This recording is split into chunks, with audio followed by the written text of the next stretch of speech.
حضرت عائشہ صدیقہ رضی اللہ تعالیٰ عنہا سے روایت ہے کہ رسول اللہ صلی اللہ علیہ وسلم نے فرمایا، جس بندے یا بندی پر اللہ تعالیٰ کی طرف سے بیٹیوں کی ذمہ داری ڈالی گئی اور اس نے اس ذمہ داری کو ادا کیا اور ان کے ساتھ اچھا سلوک کیا تو یہ بیٹیاں اس کے لیے دوزخ سے بچاؤ کا سامان بن جائیں گی۔ حضرت صدیقہ رضی اللہ تعالیٰ عنہا کی اسی حدیث کی ایک روایت میں ہے، وہ واقعہ بھی بیان کیا گیا ہے جس کے سلسلہ میں رسول اللہ صلی اللہ علیہ وسلم نے یہ حدیث ارشاد فرمائی تھی، اور وہ یہ ہے کہ حضرت عائشہ صدیقہ رضی اللہ تعالیٰ عنہا کے پاس ایک نہایت غریب عورت کچھ مانگنے کے لیے آئی۔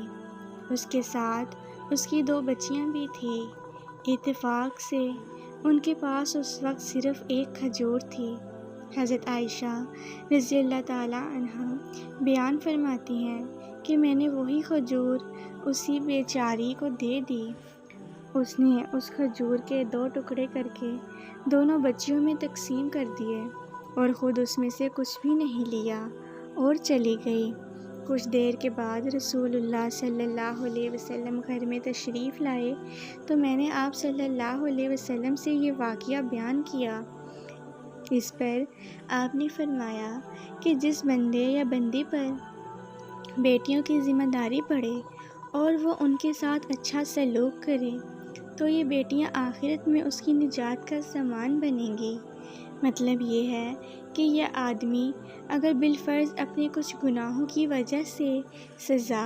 اور عذاب کے قابل ہوگا تو لڑکیوں کے ساتھ حسن سلوک کے صلہ میں اس کی مغفرت فرما دی جائے گی اور وہ دوزخ سے بچا لیا جائے گا۔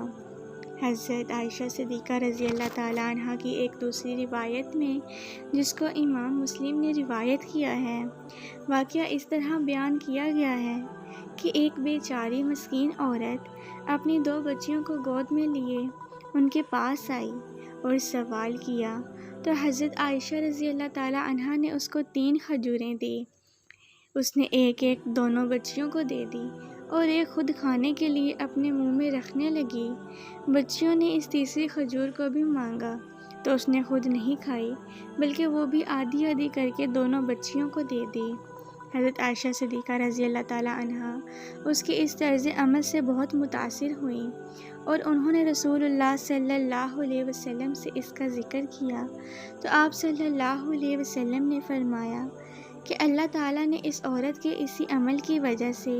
اس کے لیے جنت کا اور دوزخ سے رہائی کا فیصلہ کر دیا۔